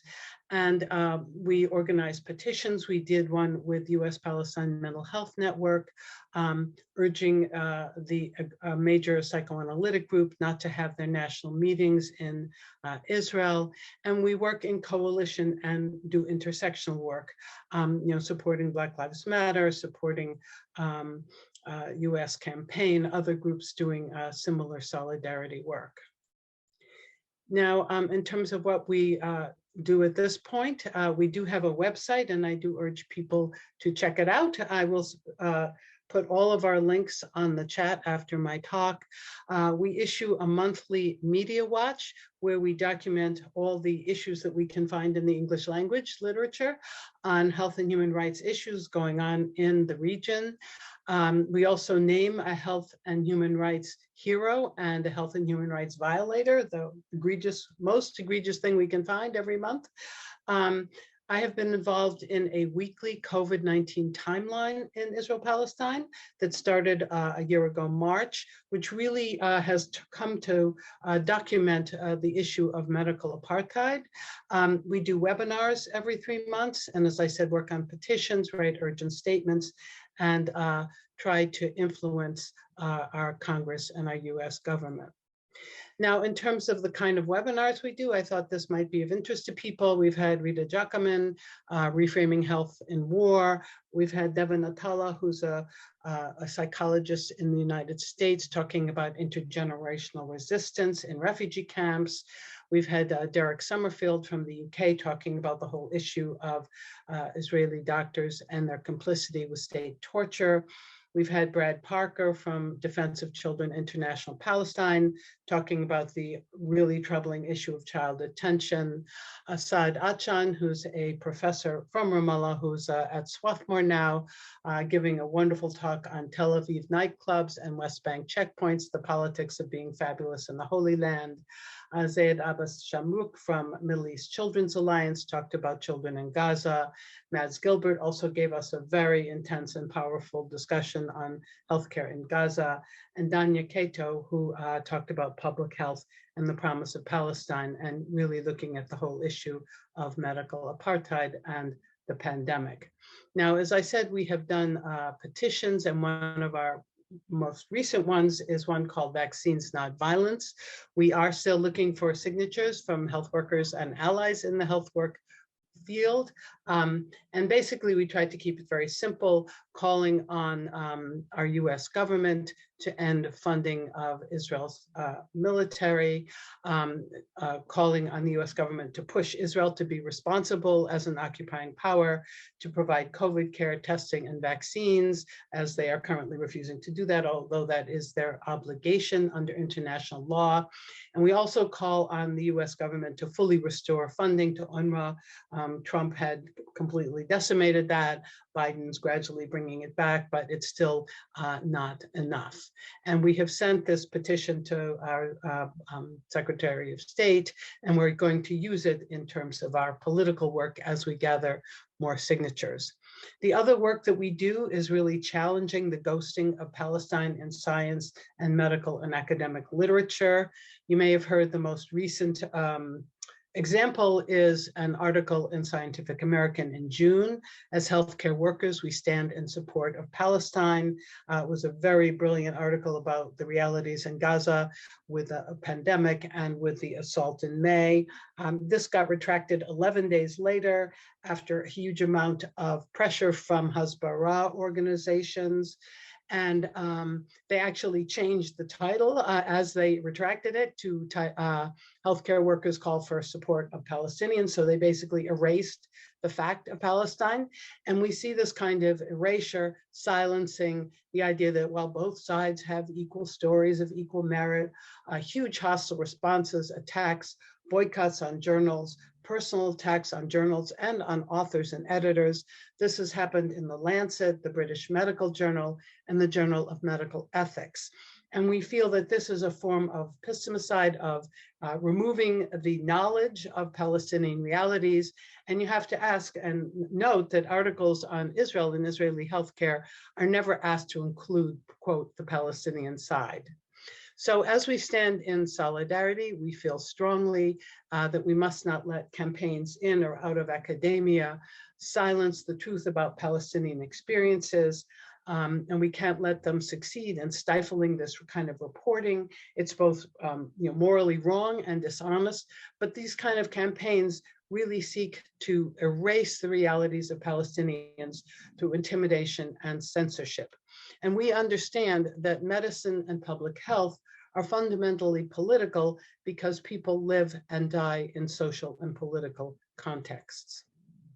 We also understand that the state of wellness and dis-ease of Palestinians is not something that happens to an individual. It's intimately connected to Israeli settler colonialism, repeated aggression, dispossession, erasure, and also the neoliberal economic policies that have increased the amount of poverty, malnutrition, the healthcare crisis, the lack of hope, and the increase in hopelessness. So we feel very strongly it is our responsibility as members of the healthcare system, not only to deal with the individual patient, but also as part of the Academy, to raise our voices in protest of any suppression of these truths and to call out the powerful forces that try to obliterate and destroy this reality.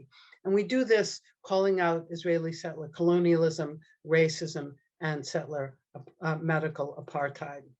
And there has been a little bit of good news in the last 2 months. Our group was named as a co-recipient of the 2021 Edward Barsky Award of the Health Activist Dinner for the American Public Health Association. That's going to happen in October.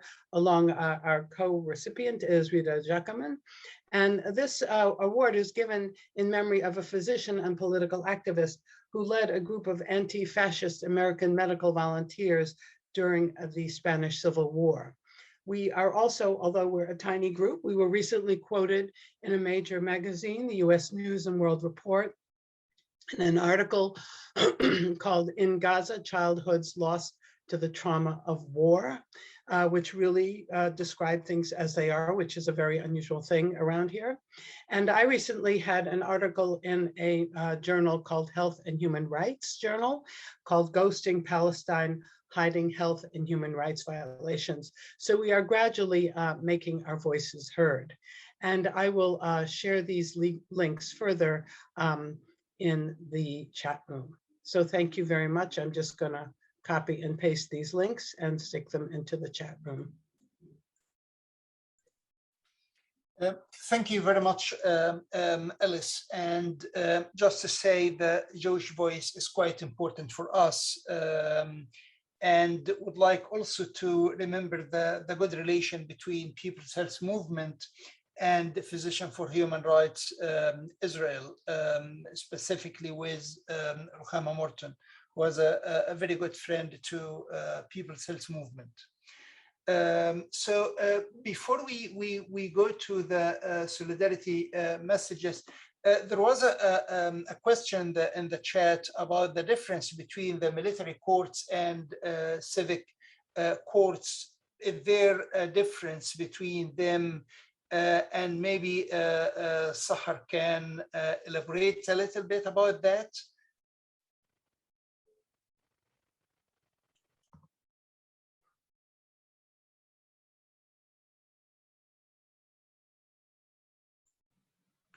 Okay. So basically, the military court system is implemented in the occupied territories of 67, excluding East Jerusalem as well, because Israel annexed East Jerusalem to become part of the state. So they imposed on East Jerusalem the civil Israeli system. In the occupied territories, the military courts basically, although theoretically they should be implemented on both the Palestinians and the Israeli settlers who lives in the occupied territories, but actually on the ground, Israel is subjecting just Palestinians to the jurisdiction of the military court system. Under this court system, they didn't included just the very dangerous security cases according to the international standards, basically the Fourth Geneva Convention and the Hague Convention, that they enabled the occupiers to implement military system on the occupied people, but they expanded the jurisdiction of the military courts to include civil issues, and basically most of the Palestinian detainees, hundreds of thousands of people, were prosecuted in the military system for political reasons, for civil society, civil actions, and not for, according to the international standards, is a very serious security threat cases. Where the civil system, we mean the criminal, procedural, and all other civil laws that are basically implemented inside Israel, on Israeli citizens, including Palestinian citizens of the State of Israel. There is huge discrimination on the level of procedures, timing, sentences, and so on between the two systems. There's no time now to enter on these differences, but I would say that this is why we claim that it's an apartheid, actually, because the way how they deal, even if, like, let's say a settler or a Palestinian did exactly the same thing, we believe that it will end up in a different result, because the settler would be prosecuted in a civil court and the Palestinian would be prosecuted in a military court. Thank you very much, Sahar. And there is another question. Have we had, or could we have, permanent people's triple PPT on medical apartheid? Is this, you see the question, Sahar, is this possible? Is this useful?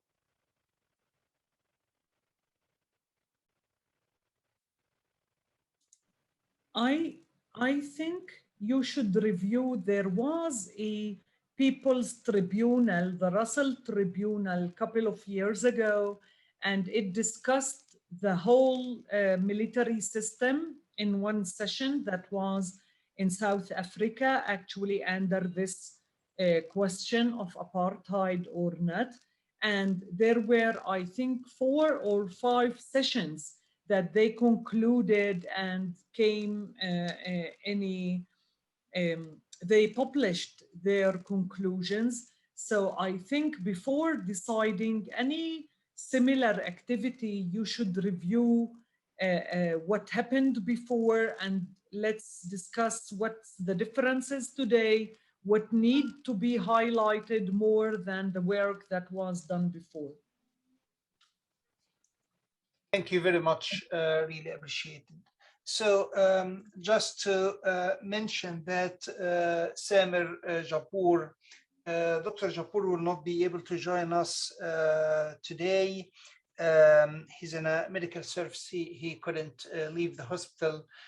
So he shares his solidarity with Shazaz and her family. Let's move to the solidarity messages, and would like to start with Ayman Youssef.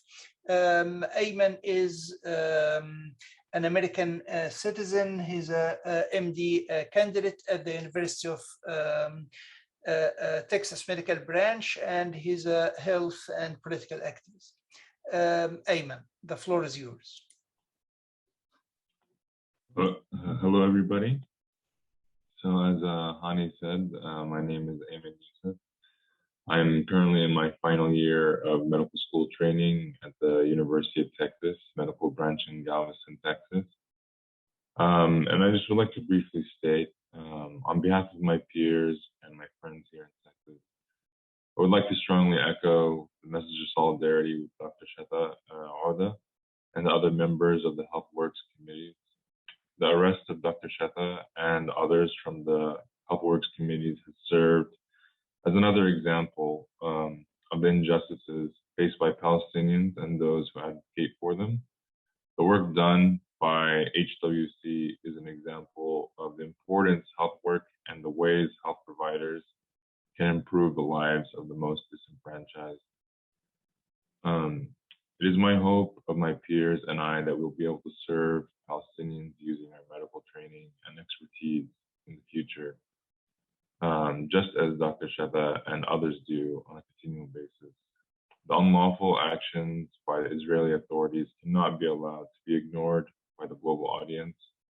It is inspiring to see such a diverse group of professionals and individuals joining the webinar today in support of Dr. Shata and all the work that she does. And I really believe that this continued diversity of individuals, backgrounds, and organizations will become the strongest tool for all of us in the future as we combat future injustices committed by the Israeli occupation in Palestine. And in conclusion, we stand with Dr. Auda, and we will continue to share the message of solidarity until she is released and help in any capacity we can.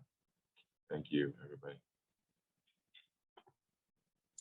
Thank you very much, Ayman, very much appreciated. And let's move to, I think, a recorded message from Viva Salud from Belgium.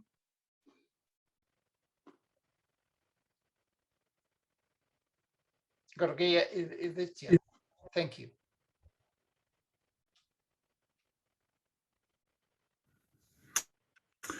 Hello, good afternoon, everybody.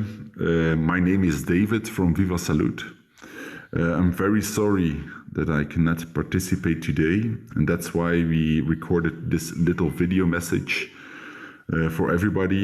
It is the declaration of solidarity that we would wish to share with you guys in this important event. This is a declaration of solidarity with Shatta Ode, HWC and Palestine that I will now read. Viva Salud, a Belgian NGO focusing on the universal right to health, is deeply shocked and concerned about the arrest of HWC director and human rights defender Shatta Ode, being part of a wider attack on HWC and the Palestinian civil society as a whole. The detention of Ms. Ode followed the previous arrests of Juana Ruiz Sanchez, the project coordinator of the organization, and HWC's accountant Taysir Abu Sharbak.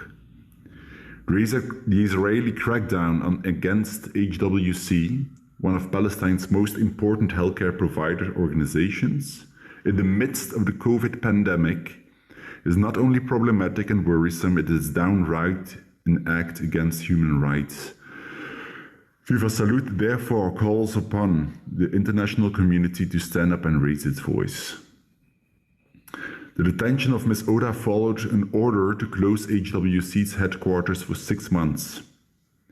It is obvious and very worrisome that the coordinated and unprecedented repression against HWC operations, they will have an immediate and grave consequences for the Palestinians across the occupied Palestinian territories in need of healthcare. With almost 60% of the Israeli population fully vaccinated, this attack on HWC once more shows the bitter and cruel characteristics of the de facto apartheid regime installed by the Israeli authorities, causing unnecessary suffering and death. 2 weeks following the detention of Ms. Ode, Israeli forces raided offices of Palestinian civil society organizations BISAN and DCIP. Although this kind of repression is not new to both organizations, it does represent a new low. For now, these seems to be acts of sheer state-sponsored vandalism, but in any case, it shows how space for civil society in occupied Palestinian territories is shrinking drastically. This shrinking space is also affecting international organizations. Viva Salud, a long-term partner of HWC, was questioned about the alleged misuse of funds regarding financial support to HWC approved by the Belgian Ministry of Development Cooperation. A similar charge was made against Ms. Ode during the hearing of 26th of July, explicitly referring to the structural financial support of Viva Salud.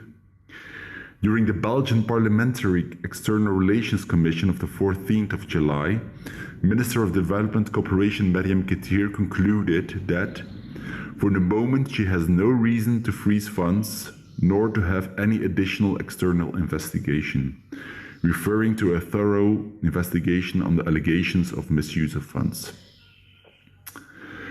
As the occupying power, Israel has a clear obligation under international law to protect the rights of all Palestinians, including their right to health, and observing that the Israeli authorities are failing to do so, Viva Salud calls upon the WHO, the UN, and the EU to intervene and to call for the release of Ms. Ode, Ms. Ruiz Sanchez, and Mr. Taysir Abu Sharbak, to call to safeguard and preserve HWC health services in these crucial COVID times, and to call to protect and to promote a democratic space for the Palestinian and international civil society. To conclude, we wish to reiterate our solidarity with the Palestinian people and social organizations struggling to defend Palestinian rights. We want to underline our full and constant solidarity with our partner organizations. And finally, we want to express our complete support to Shatta, her family and colleagues. So this was the solidarity statement of Viva Salute. Thank you very much for listening and for participating in this important event. Bye-bye. Thanks to Viva Salud, and let's move to the another message from Latin America. Mona, are you here with us? Matthew would be reading it. Okay. Hello, thank you, dear all, dear comrades in Palestine and family members of Shatta present in the meeting. Our solidarity is with you. I speak from São Paulo in Brazil to express our solidarity and support on behalf of the 4 regions of the People's Health Movement in Latin America. People's Health Movement here, jointly with the ALAMES, the Social and Regional Association for Social Medicine, have signed protest against Israel's occupation and have publicly stated our solidarity in advocating with public health entities in order to shift the position of our government and to raise awareness in the society with the Palestinian cause, especially in this hard time, considering the situation with our comrade Shatta. I also acknowledge the Palestinian leader living in Brazil, Muna, that very unfortunately could join us in this final part of the webinar, but who has played a very important role in coordinating all our solidarity from the region towards the Palestinian people. Recalling a motto of the Brazilian Right to Health movement, health is democracy and democracy is health. And what we see here is a full attack on the very basis of democracy and right to health. Thus, we express our solidarity with the Palestinian people to live a life with dignity. We express our solidarity to Shatta and all her family. We express our full solidarity with civil society organizations working with the Palestinian people, and we will be joining all the movements in demand the immediate release of Shatta in the international community and with civil society and UN organizations. Thank you very much. It's very good to join this really important event. Thank you very much, Matthias. I would like to call Dylan De La Paz to provide a solidarity statement on the behalf of Philippine Palestine Friendship Association. Dylan. Thank you, Hani. Good evening from the Philippines. Good afternoon in Palestine. Good morning in other parts of the world. This is the solidarity statement of the Philippines Palestine Friendship Association, a network promoting solidarity for the struggles of peoples of Philippines and Palestine for genuine freedom and just peace. We express our strongest support for the immediate release of Ms. Shatta Ode and all political prisoners in Palestine and elsewhere similarly situated. Ms. Shatta Ode, the director of the Health Work Committee, one of Palestine's major non-government health organizations, was illegally arrested at her home in Ramallah on July 7. And Ms. Ode is also the chairperson of the Palestinian NGO network, a network of most Palestinian NGOs and a member of the Global Steering Council of the People's Health Movement.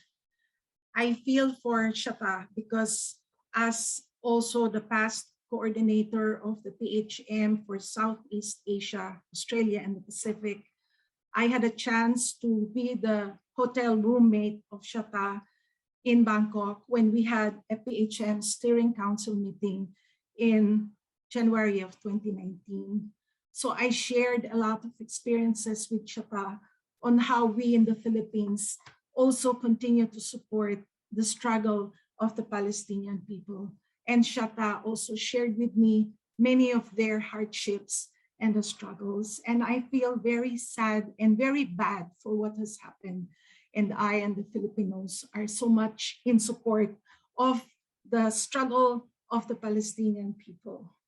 So the health, we recognize that the health work committees is in the front line of COVID-19 pandemic response through its community-based services, hospital services, mobile clinics, and community outreach programs.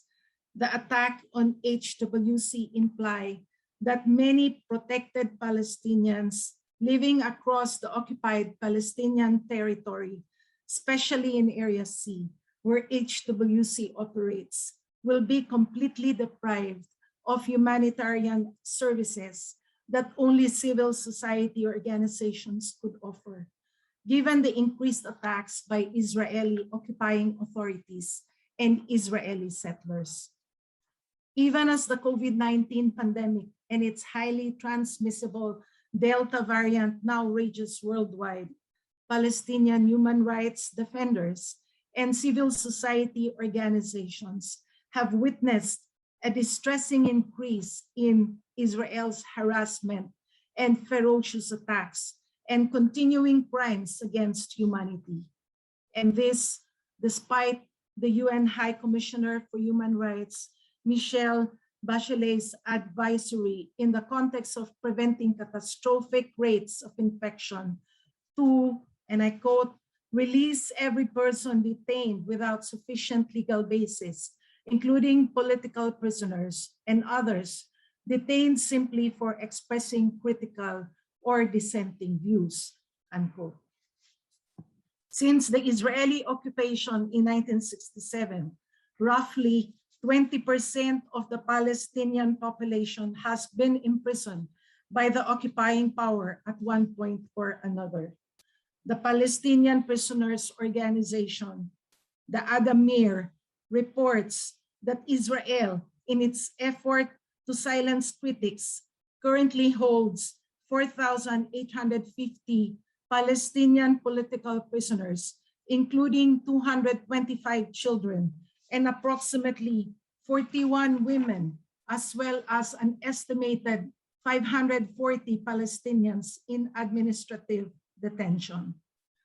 Targeting of Palestinian civil society organizations like HWC has now become part of Israel's policy of silencing opposition to maintain its illegal occupation of Palestine and its apartheid regime. PPFA, or the Philippines Palestinian Friendship Association, stands together with HWC and all Palestinian human rights defenders and civil society organizations in opposing Israel's chilling campaign of repression and silencing. We call upon Israeli authorities to immediately release Ms. Odeh and fulfill its obligations to ensure full public health and medical care provision in the occupied Palestinian territories, including through full recognition and support for Palestinian civil society organizations. Lastly, PPFA affirms its unconditional support for the Palestinian people, utilizing all forms of struggle against US imperialism and colonialism in their struggle for liberation. Our solidarity strongly affirms, together with the international community, Palestinian resistance, Palestinian return, and Palestinian liberation throughout the entire land of occupied Palestine. Stop the attacks on Palestinian health workers and human rights defenders. Free Shatta Odeh. Free all Palestinian political prisoners and all political prisoners of the world. And US Israeli occupation of Palestine. Long live the Palestinian people's struggle. Thank you. Thank you very much, Dylan. Are there any questions or any very short solidarity messages before we end? I have a raised hand from Jose Franklin Matrias Valencia. Yeah.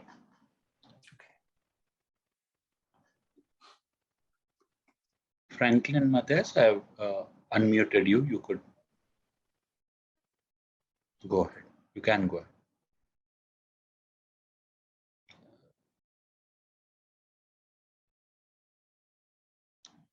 I think it's a. You can go ahead, Hani. It seems to be an old one. Thank you. Sorry. No, One minute. The person is here. Sorry. Jose, you can go ahead.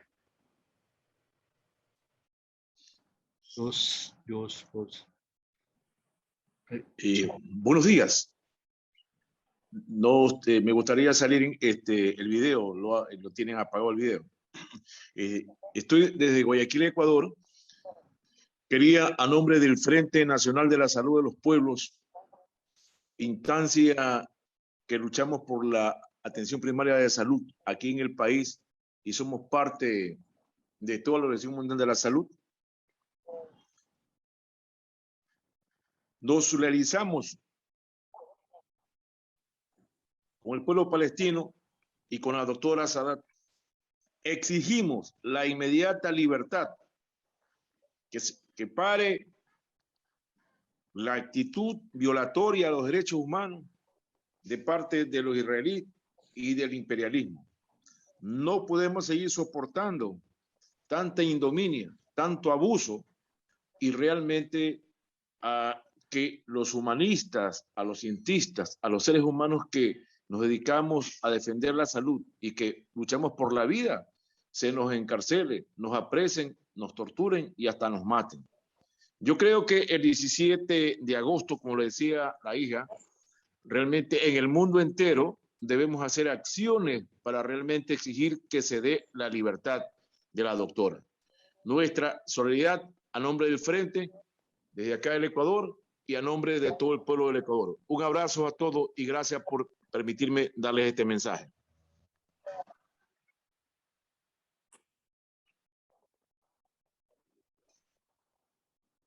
Thank you very much. Just very quick announcement. Would like to ask Sonder, our PHM Global Coordinator, to talk about the letter to the WHO Director General. Sonder.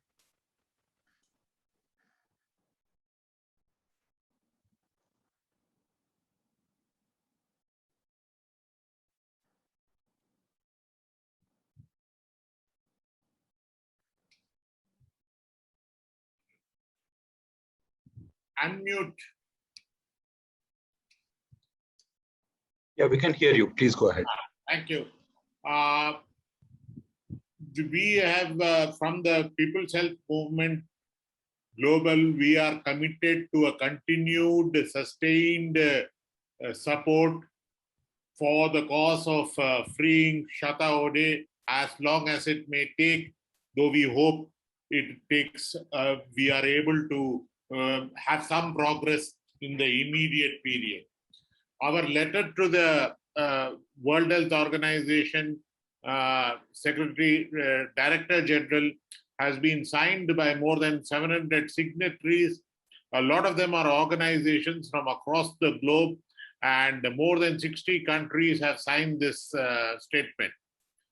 This statement, as part of its mandate on the calls on WHO, as part of its mandate on international health work, in the defense of health and human rights, as a humanitarian response, to intercede with global and national authorities, including in the main the UN High Commissioner of Human Rights, the UN Secretary General, and various authorities on the field in Palestine for the immediate release of Shatta Ode and to ensure that the services provided by HWC are restored.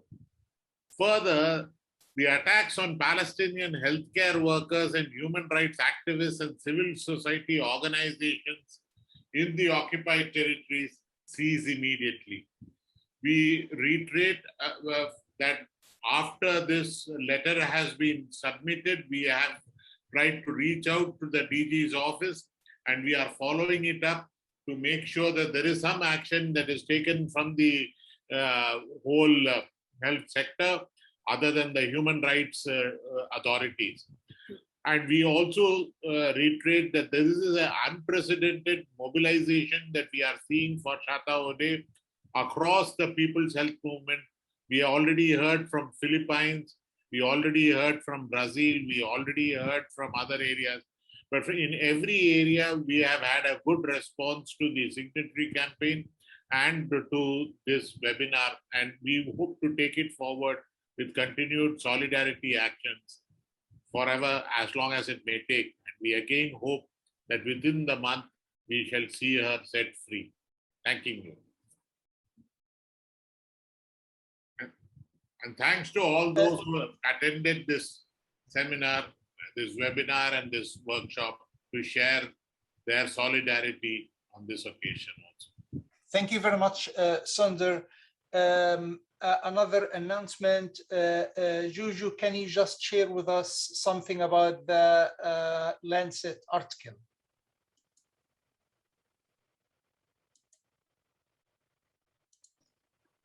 Yeah, we also invited the editor of the Lancet to attend our webinar today, but unfortunately, he had a very busy schedule. But on the bright side, the Lancet just released an article. I hope it can be shared in the link.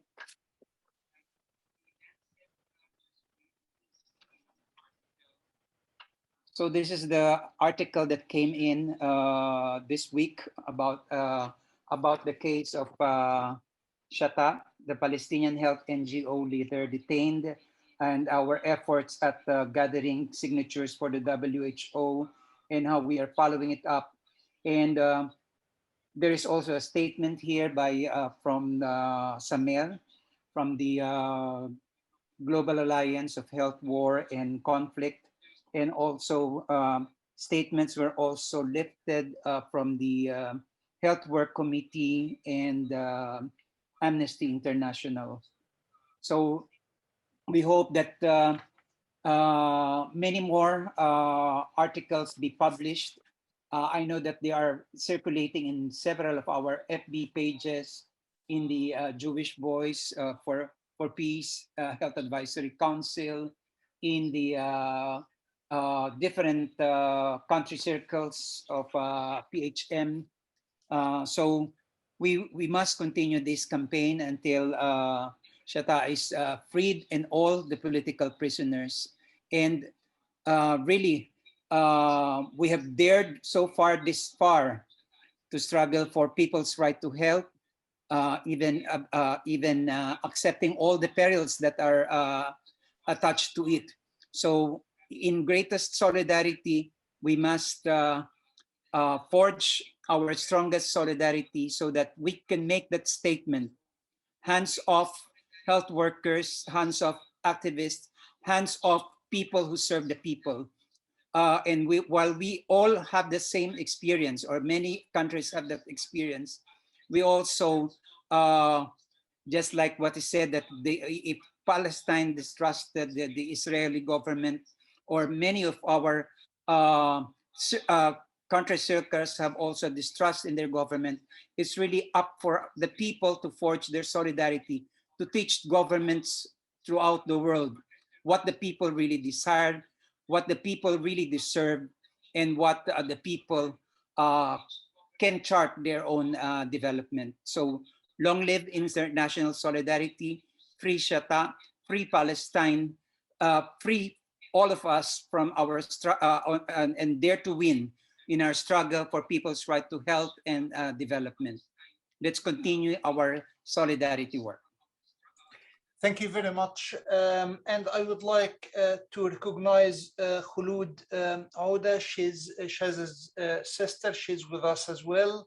And would like to give the floor to the family for any end notes, any final words.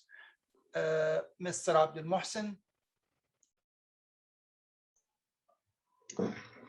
Dear all, the Shada's family extend their gratitude to all of you as organizations, as individuals all over the globe. We thank you so much for your solidarity and support. We are strong by your support and your spirit, and we say keep going. And we are sure that Shada and other defenders, human rights defenders, will be freed with your help and support. Thank you all, and wish you the best all over. Thank you so much, and salute to Shada and her colleagues who are the human rights defenders in Palestine and other countries all over the world. Thank you so much, Dr. Hani. And thank you all the council members, and of course, I'm sorry I can't mention all people. Thank you all for your support, for your hearing, for your notes, for your speech, and we wish you a successful future. Thank you so much. Bye. Thank you very much. Shireen and Khulud, any final remarks from your side?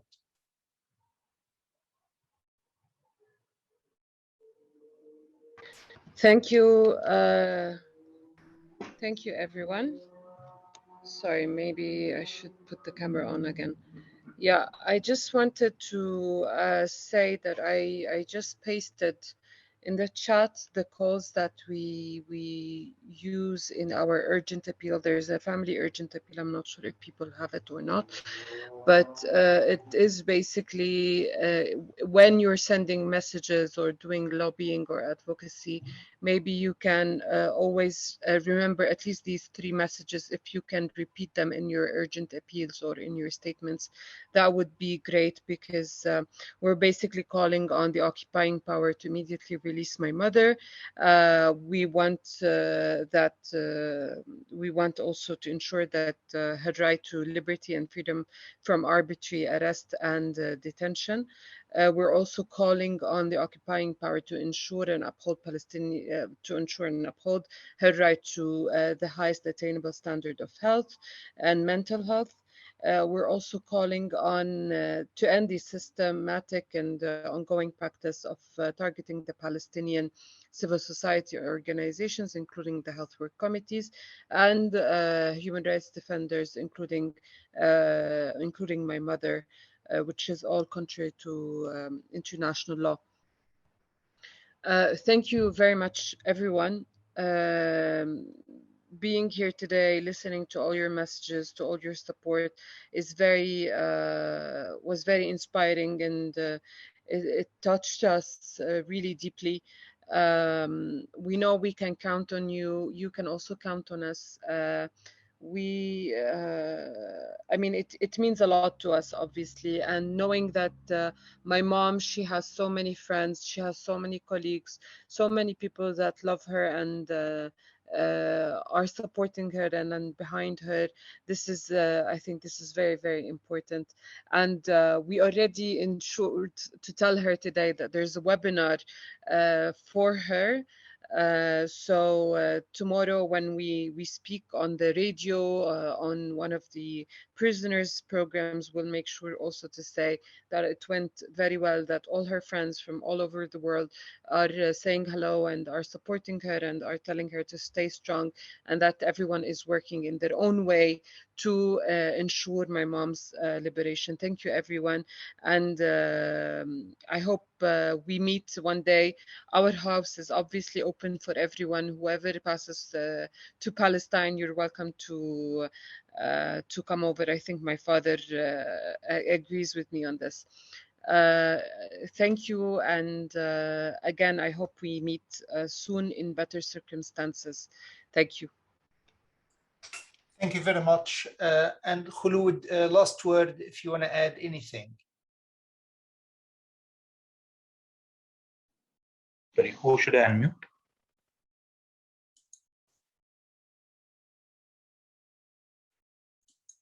Can you unmute?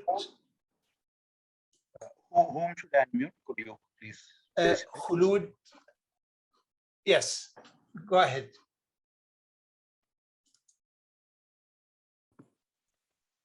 Thank you. Thank you, Dr. Hani, and everybody. This was great, and it definitely means a lot to our family, to Shada, to the Palestinian community. And I hope we'll also allow you to maybe send Shada directly some messages on the radio and hopefully share that with her when she's free. We know that Shada and people like her and her colleagues, they don't belong behind bars or in prison. They belong in their communities, in their homes, to continue to serve Palestine and the communities of Palestine. Thank you so much. This was a lot of love and support from everybody, and we hope to be soon celebrating with Shada as she will be free with all the support and the solidarity from you.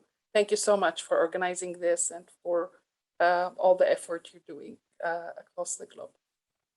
Thank you very much, Khulud, and thanks to the family for being with us today. And I would like to end thanking the Global Secretariat of People's Health Movement and the Circle of War and Conflict for the great organization of this webinar.